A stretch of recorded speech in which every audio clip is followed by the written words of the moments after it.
So in this video, I'll be providing the solution to the 2023 Organic Chemistry exam questions. Let's start with question 1 here. Don't forget you can always increase the video quality in the settings, right? So go to settings and you can increase the video quality if you can't see this properly, okay? So question 1 here says, mention any two reagents that can be used as distinguishing tests for alkynes, all right? Mention any two reagents that can be used as distinguishing tests for the alkynes. All right, I'll give you 4, so you can pick out any two. So when it comes to distinguishing the alkynes, you can use reagents such as bromine. Bromine can be used. You can also use hydrochloric acid, that's HCl. Okay, so you can write this in full. Okay, hydrochloric acid, that's HCl. You can also use silver trioxonitrate. All right, you can also use silver trioxonitrate, and then of course you can also use cuprous chloride.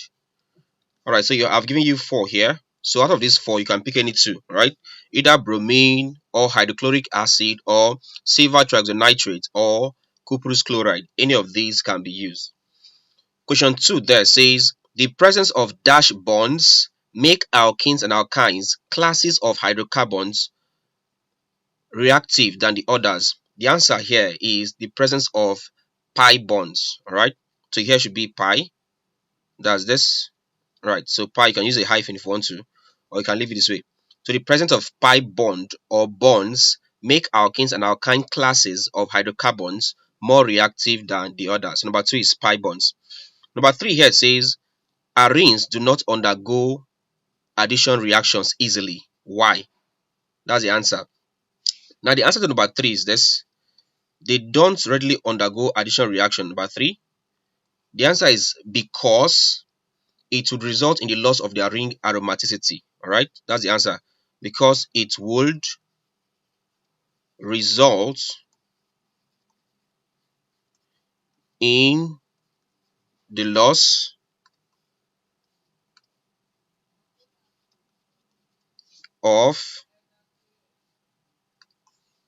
the loss of their ring aromaticity.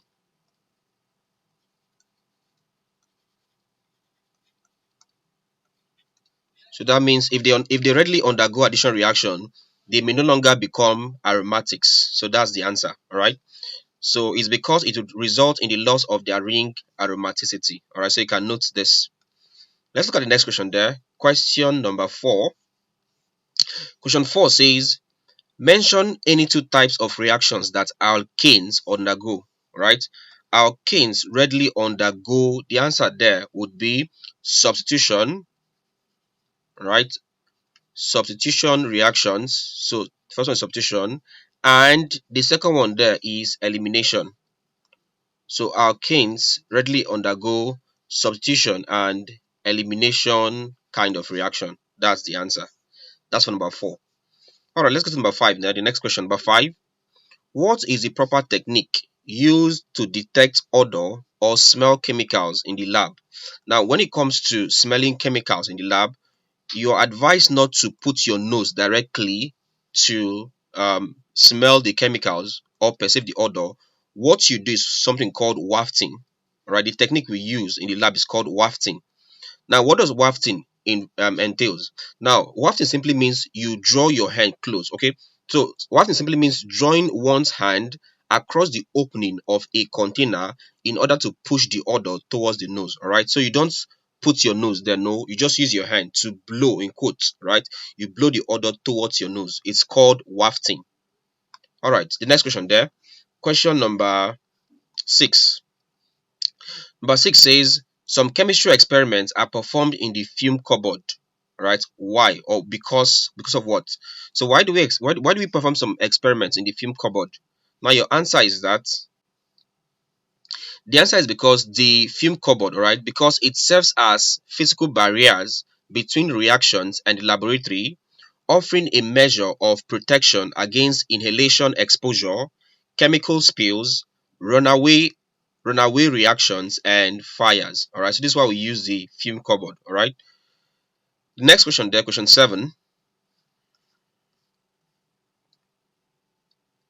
Question 7 says ethene reacts with potassium permanganate to form a diol. True or false? The answer here is true. So true is the answer. Number 8 says metal cations precipitate acetylides out of solutions. True or false? The answer here is true. It does. So just keep note of these things. Number 9 says the Gibbs apparatus is used to generate distilled water in the laboratory. True or false? For this question here, the answer is false. All right. So please take note that for Gibbs apparatus, it is used to generate gases. Example, the hydrogen sulfide or other reactive gases rather than water. All right. So when it comes to Gibbs apparatus in the lab, you use to generate hydrogen sulfide gas or other reactive gases, but not water. So the answer here is false. Okay. Question 10 says, name the products obtained from the reaction of cyclohexane with bromine. So number 10, let's write this out here. So cyclohexane, number 10, cyclohexane combining with bromine. What happens? Now, the product you get there is 1,2-dibromo cyclohexane. You have 1,2-dibromohexane. So this would be your product, all right? Okay, that's the answer for number 10. Let's see how we can possibly. So let's see how we can get a reaction for this. So cyclohexane would be this, something like this. This would be your cyclohexane.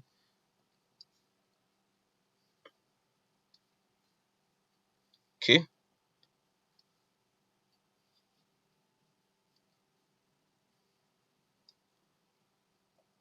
All right. So we have this. All right. This is cyclohexane. Combine this with bromine. That's Br2. What do you have here? This will give you this. Okay. So what you have here is your 1, 2, 3, 4, 5, 6 cyclohexane combines with bromine, and you'd have this as your product. Your product would be a cyclohexane but 1,2-dibromo. So this is what the equation for the reaction would look like.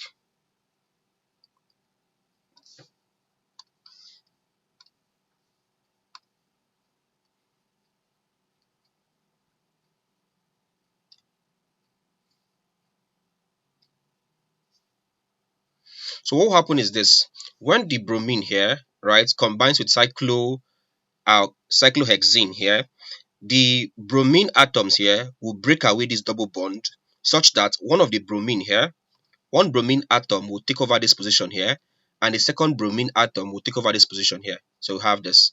So in essence, we'd have something of this nature here. You'd have bromine here, Br here, and also another bromine here, Br here. So what I have here now becomes 1,2-dibromo cyclohexane. So this would be your product. All right, that's this. So this is what we have as number 10. The answer is 1,2-dibromo cyclohexane. That's your answer. All right. Question 11. Question 11 here says, what gas will be given off in the reaction between ethanoic chloride and ethanol? So which gas will be given out here?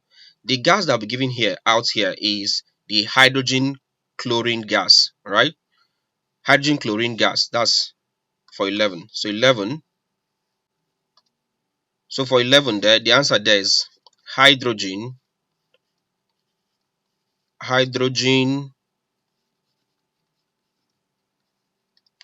chlorine gas.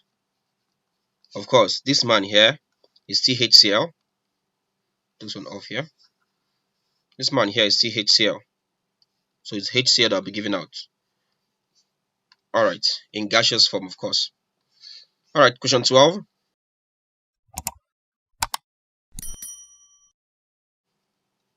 Question 12 says arrange this. Now what this means is primary.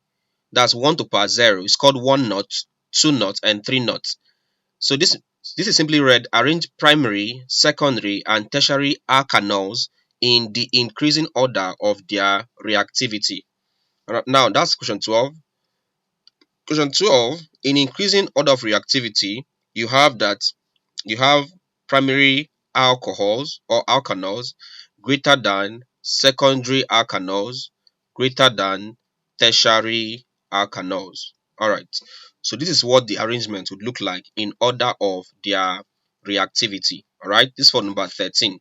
Now let's go to this is for number 12, please. Right, so you have that the primary alcohols is greater than secondary alcohols is greater than tertiary alcohols. This is the arrangement in order of reactivity. Let's look at the next question there. Question number 13. Question 13 says, what is the role of bromine solution in the test for hydrocarbons? All right. So what do we use bromine to do, or what do we use bromine solution to do while testing for the different hydrocarbons, the alkane, the alkenes, the alkynes, and etc.? So what role does bromine solution plays? Let's see the answer. Now the answer is this. Bromine solution is used as a test for unsaturation in hydrocarbons. So the role is that it is used to test for unsaturation in hydrocarbons. How? Now, when added to an alkene or alkyne, all right, the bromine decolorizes. That means it changes. Of course, when it comes to decolorize, that means it loses its color. It becomes colorless, indicating the presence of a double or triple bond. In contrast, saturated hydrocarbons like the alkanes do not react with bromine, so the solution remains colored. All right, so this is how, or this is the use of bromine or bromine solution to test for the different hydrocarbons. All right, it is used to tell if a hydrocarbon is saturated or unsaturated. For the unsaturated hydrocarbons like the alkene and the alkyne having double bond and triple bond respectively, it would decolorize bromine. While the saturated hydrocarbons such as the alkene will not react. All right. Okay, the next question there, question number 14. Question 14 here says bromination of, right, 14, bromination of nitrobenzene will produce dash as the major product. So what's the major product here? For 14, right, the major product for the bromination of nitrobenzene would be 2 bromo 2 bromo nitrobenzene.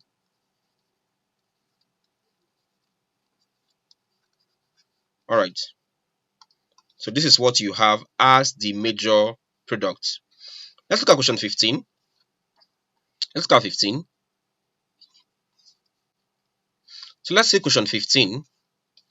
Question 15 here says, write the chemical equation for the reaction between ethanol and ethanoic acid in the presence of concentrated tetraoxosulfate 6 acid and heat. Alright, of course, what we have here is an esterification reaction where you have an alcohol reacting with alkanoic acid. Right? An alkanol reacts with an alkanoic acid to give you what's called an ester. It's called an esterification process. Now we had alcohol. Alcohol is simply C2H5OH. Right? This is your molecular formula here. Okay. This combines with ethanoic acid, that's CH3COOH. Now they said under the presence of concentrated H2SO4. Now the first thing to note here is that this reaction is actually a reversible reaction. All right. So that means it can go in two ways. Okay, putting this one here. So I'm having concentrated conc, CONC, H2SO4, and they said heat. So I'm writing heat under here. Alright, so my product here would be ethyl ethanoate. Now this is what ethyl ethanoate is. CH3 combines with C, double bonded to oxygen. Then you have O, then you have here C2H5. So the product here would be ethyl, this ethyl ethanoate. So hence this would be your equation of the reaction. ethanol. This is ethanol. This is ethanoic acid. Ethanoic acid. All right. So this is what the equation would look like. Okay. Next question there. Question number 16. Question 16 says, which product is responsible for the smell associated with the reaction in question 15? So what's the product that causes the smell here? Of course, for question number 16 there, the product is simply ethyl ethanoate. Ethyl ethanoate. It has a fruit smell, right? Right. So ethyl ethanoate, that's this one here. This is the product responsible for the sweet smell and for the smell there. And I said it has a sweet smell. It smells like a fruit actually. All right. So that's the answer. That's number 16. Number 17 there. Question number 17 says, write an equation for the reaction of 2-butyne with cuprous chloride. So 17, you have 2-butyne. Let's say if 2-butyne, okay, let's draw the reaction for this. So for 2-butyne, what do I have? Firstly, you have a but that's 4 carbon forms a but. If they say 2-butyne, it means the double bond, the triple bond, please, butyne, an alkyne, is with carbon 2. So I'll just make this single, single. This becomes CH3. This becomes CH3. All right. So I have 2-butyne here. 2-butyne reacts with cuprous chloride, CuCl. What do we have? All right. For this one here, please observe that or note that cuprous chloride would react with the alkynes, but only the terminal alkynes. And by terminal alkynes, I mean that the triple bond should be attached to the carbon at the extreme. So for there to be a reaction here, let's say I have this 1, 2, 3, 4. For there to be a reaction, it means this triple bond here should be located somewhere here. That means at the extreme carbon, or somewhere here. That means at the extreme carbon. This is called a terminal alkyne, right? An alkyne in which the triple bond is attached to a carbon at the extreme. So with this here, would have a reaction. But when the triple bond is not terminal, when it's not a terminal alkyne, then what will occur is what there? No reaction. So for this, there will be no reaction because the alkyne is not a terminal alkyne. All right, I think that's the last question here. Question number 17. Let me confirm that. Yes, this is the last question. All right, guys. So I have a complete video tutorials on everything you need to know about organic chemistry practical. All right, for over like 3 hours video tutorials. All right, it explains all of these, including all the reagents, the reactions, alkanols, and how to test. All right, I've also discussed how to test for the different reagents, the alkane, alkene, alkynes, the alcohols, and even the arenes or the aromatics. All right, to get the complete organic chemistry tutorial videos where all of this has been explained, simply visit my website www.jonaemmanuel.com/courses, and you see the organic chemistry practical revision course. So you can get it from there. All right. All right. So if you enjoyed this video, don't forget to like this video. All right. Leave a comment. Um, tell us if you enjoyed this video. Also, do well to subscribe to this channel if it's your first time. And don't forget to also share this video to your friends so that they can also learn. Thank you and see you in the next class.